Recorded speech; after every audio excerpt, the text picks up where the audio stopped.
2 hours. Well, 2 hours will be parked 2 hours.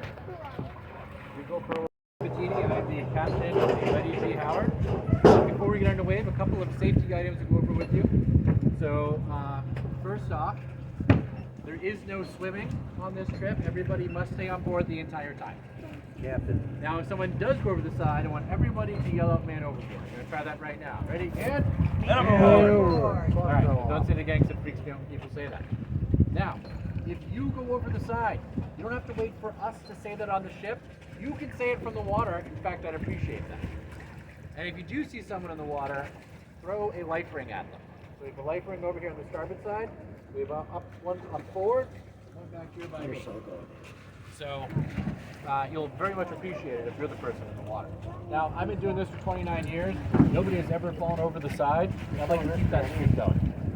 Now, if we choose to go into the water, because we no longer want to be on LETTIE Howard, we'll be wearing one of these. This is a personal flotation device, PFD. They're very simple. There's not a front or a back, but there is a top and a bottom. Take your head, stick it in the head hole, wrap the strap around your body, slip it in, and you want to pull this strap until you are uncomfortable, okay? You can even ask other people to help you be more uncomfortable. I don't. Okay. All right, then we have a light and a whistle. The light, you twist the top to turn it on. If we need a light on this trip, something else has gone horribly wrong. And there's a whistle. And it works just like a, well, it works like a whistle.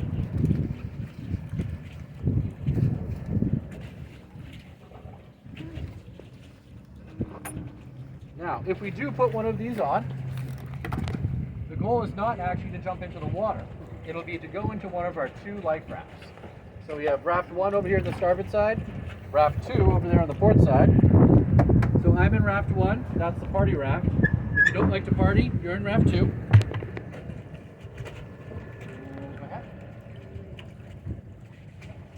And while you're on deck, you can move around, you can walk around the ship, you can sit up forward. We have a couple more benches up there once we get the sails set. And the only thing I ask is we don't go forward of the foremast, which is that big stick sticking out of the deck. And also, don't go behind me, because I need this space here to walk back and forth so I can see where we're going. And last, we have a crew. So the mate is Joe. Hello. Our bosun is Hank. Hello, everyone. And Wyatt is our deckhand.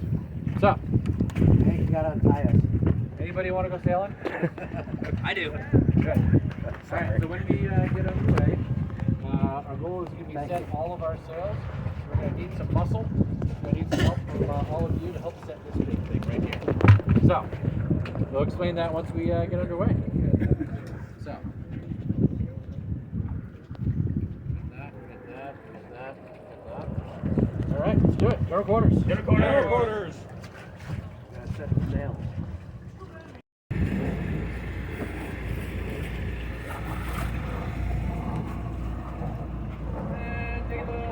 Taking stern.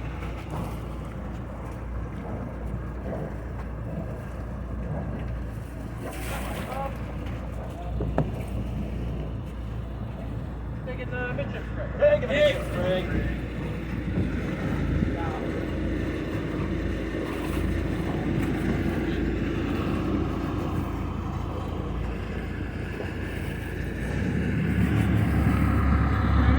I'm gonna have to do the sails.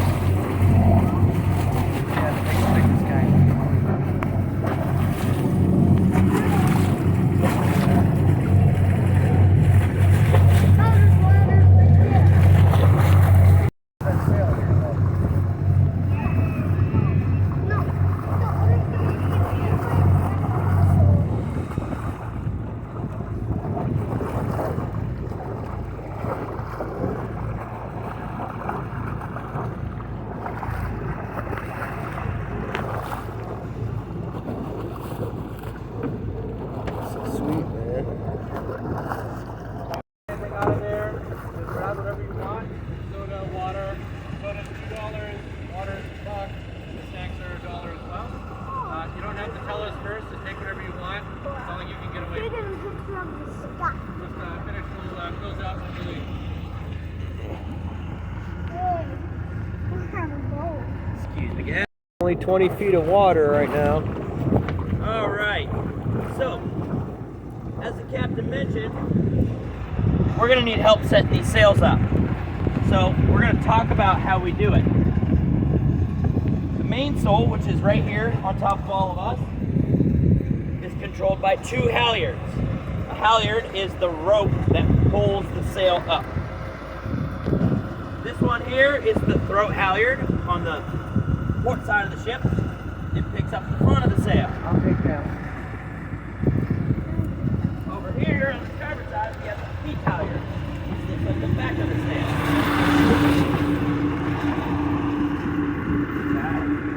By their powers combined, we work them together and lift the heavy sail up in the air.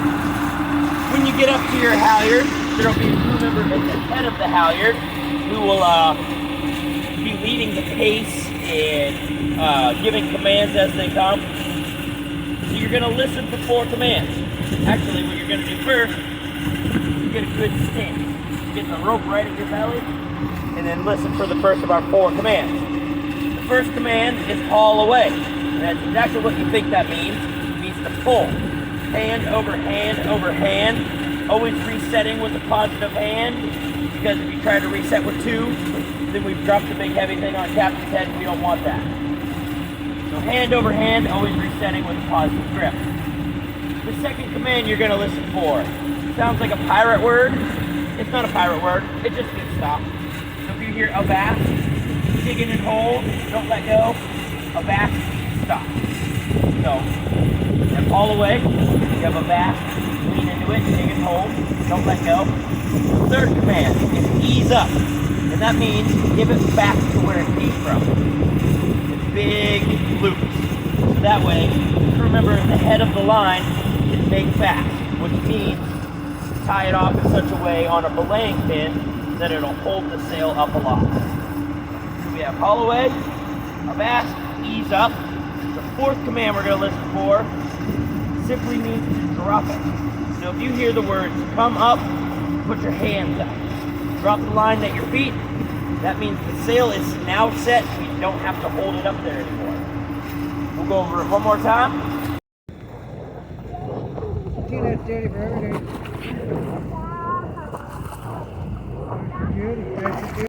So what I want people to do who are on the Flag, throat flag halyard, up to me. want you to line up behind this gentleman here, face Hi. inboard, have the line between you and the center of the ship.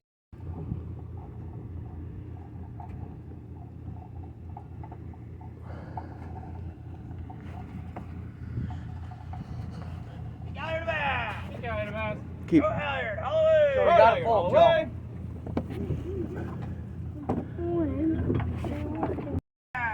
Got it up. Little man did a good job too. That was tough pulling that.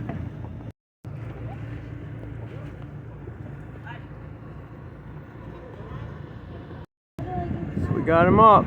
Peaks. More.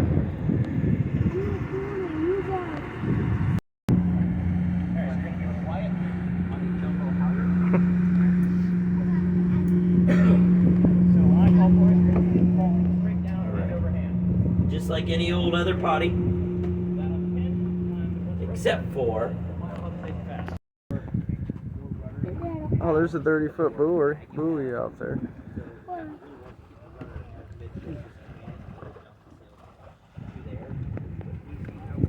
That's nice, little man.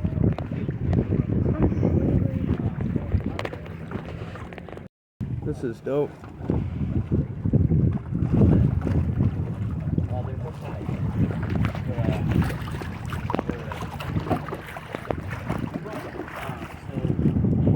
right here on this side, you can see, look at the flags. See the blue flags, how they're blowing directly into the back of the sail. But more so, not behind us, they're just kind of on the side. Faster, and it creates lift. But it also creates barely.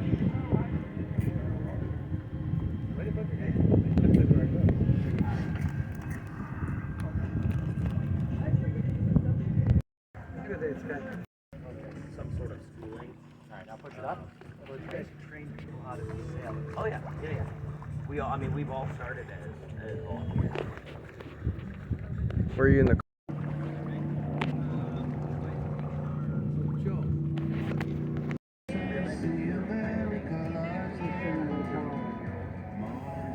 Alright, now push it down. Yeah, keep going. Like grab this one, then pull it. Switch them, just focus.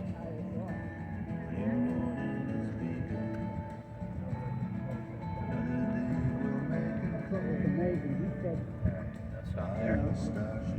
Now turn so you can see. Oh, he's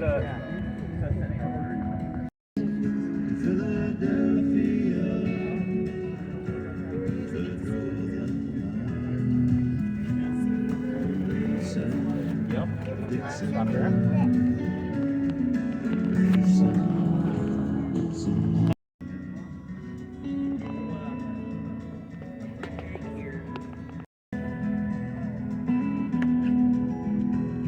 I heard something about history. Yeah, we have some wondering about how old the boat is. So I may need to cut in and out of this if we tag, but fortunately for you, I'm basically a human playback machine. So, the vessel you find yourselves upon today is the Lettie G. Howard. She was built in the year 1893, meaning that if you, like me, are a little lacking in the math department, she is 131 years old. Wow. Right? So, what she was originally built for is fishing, specifically cod fishing. So fishing was a very important part. Pardon? Ocean cod, yes. So fishing was a very important part of the New England economy at this time, and there's a couple of places they can go to do it. One of the best fishing grounds in the world is the Grand Banks of Newfoundland. Now, the Grand Banks, they are at the conflux of two water currents, those being the Labrador Current and the Gulf Stream. And the Grand Banks, being relatively shallow, they kick around all the nutrients that are brought in by those two currents. And fish go there to eat up all this food that's there, and then humans go there to eat up all the fish that spawn. It's a great system. The problem with the Grand Banks is that they are about 1,000 miles from Cape Cod, so quite the trek for the New Englanders. The other problem with the Grand Banks, at least as far as Captain Sabatini is concerned, is that these are Canadian fish. You're in Cape Cod, why are you going to Newfoundland to get your fish? So, seems nuts. It seems nuts. So anyway, a lot of vessels went to the much, much closer Georges Banks. Now the Georges Banks are... Ready about. Ready about. A lot of vessels would go there because, again, much closer than the Grand Banks. The problem with the Georges Banks is that they are shallower than the Grand Banks, with more tumultuous waters. So the type of fishing vessel that was very common in New England at the time wasn't particularly well suited to these waters. It had a very shallow draft and could very easily get tripped up in the waves.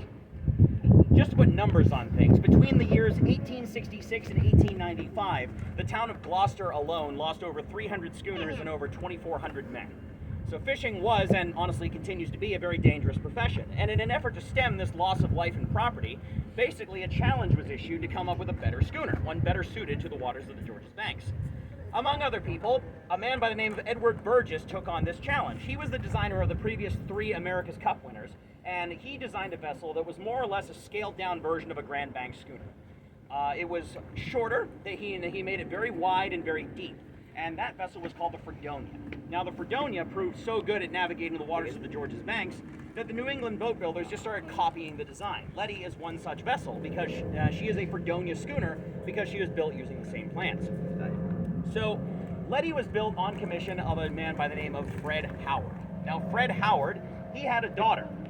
Lettie Gould was her name, and that's why the ship is called the Lettie G, because who's going to put Gould on a nameplate? So, he had a 2/8 share of the ship. It's likely he would have liked to have more of a share of a ship, but just couldn't raise the capital, so there were 3 other co-owners.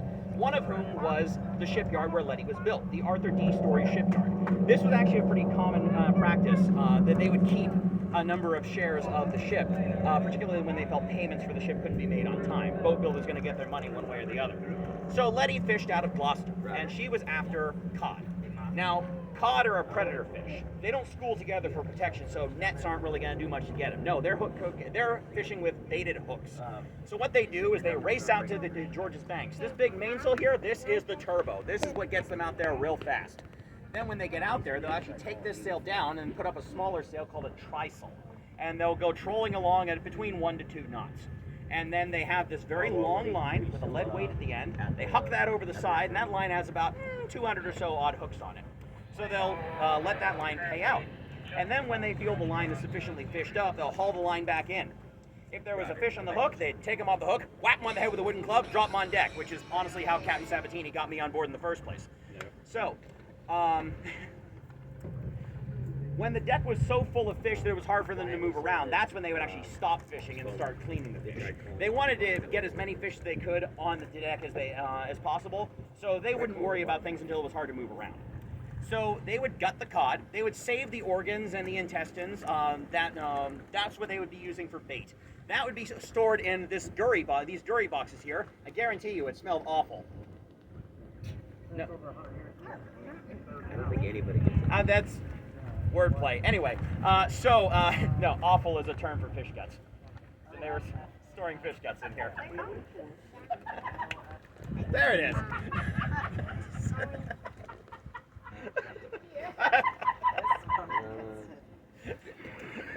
Worth it. All right. So they would also cut up any bycatch. That's species they aren't interested in. That's another thing they would use as bait. So, and then the cod livers, they would set those aside because they're going to press those for oil. Even in the 1890s, they wanted to get those omega-3s. So when the fish were prepared, they would be stored in the fish hold. Now, the fish hold is one of 3 creatively named compartments on this ship. Exactly, yeah. So all the way up forward, we have the forecastle. The forecastle, that's where the crews live. There's also a galley down there. That's where the cooks prepared all the meals over a wood-burning stove. The entire middle section of the ship. Yeah. Yeah, exactly. So the entire middle section of the ship was the fish hold. That's where they stored their catch. Now, Lettie operated close enough to land that she could bring ice with her to preserve it. Now, salt, that's how the Grand Banks schooners operating out of New England preserve their fish. Salt's a great preservative. We've known this for millennia. But the thing is, salted fish does not command as high a price as fresh fish. You can get salted fish any time of year. You're only able to get fresh fish when you have the means to preserve it. So that means you're either operating real close to land or you can carry ice. And Lettie, she got her ice from the frozen lakes in New England. So in the wintertime, they would cut ice out of the lakes. And then they would store that ice in warehouses that is packed floor to ceiling with straw and sawdust. Both of these being very good insulators, that keeps the ice frozen well into the summer. So before Lettie leaves, she loads up on ice, she loads up on salt, and she goes out to the Georges Banks and spends her time fishing, about a week or so at a time, until she's full up, at which point it's time to hightail it back to Boston. Now it's imperative that she gets back as quick as she can for a couple of reasons. One, the faster she gets back, the fresher the fish are. Pretty obvious there. But also, Fred Howard had a quarter share of the company. And 25% of what he brought back went straight into his pocket. So it was in his best interest to get back as fast as he could with as much fish as possible. And if he beat the other schooners back, he got to set the price. Because the fishmongers don't have stock yet, so they'll pay more for Lettie's fish. Now, he does have to pay the crew out of his share. So he wants his crew to be as lean as possible, somewhere between 8 and 12 people. There's only one crew member. Pardon? No. So, anyway, so there's only one crew member who actually got a salary. Anyone care to guess who that was? Ben Franklin. I know. I know you know. The only crew member who got a salary